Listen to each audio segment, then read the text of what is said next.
C'est une information qui a fait le buzz sur les réseaux sociaux. Sur sa page Facebook, la gendarmerie de La Réunion raconte le sauvetage de 2 touristes qui se sont aventurés dans l'enclos du volcan, sans équipement et en abandonnant le groupe avec lequel elles étaient.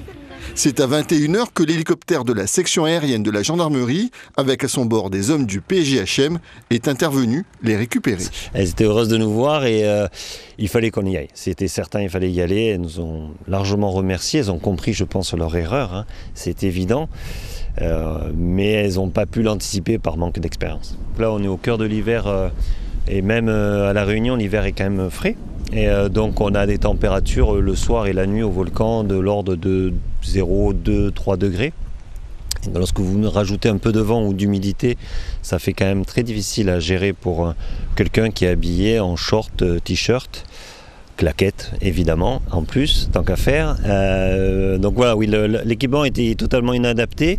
Ce sont les autres membres du groupe de touristes qui ont donné l'alerte aux gendarmes postés en permanence au pas de Bellecombe. Grâce à leur intervention, le pire a été évité. Le terrain volcanique rendu encore plus difficile par le froid, la nuit et les conditions physiques des 2 touristes n'ont pas permis la sortie par leurs propres moyens. L'autre option, c'était de les rejoindre et de dormir avec elles. Sauf qu'elles sont dans un état un peu de fragilité qui est un peu compliqué à gérer durant la nuit. Donc on préfère les sortir malgré tout si on peut.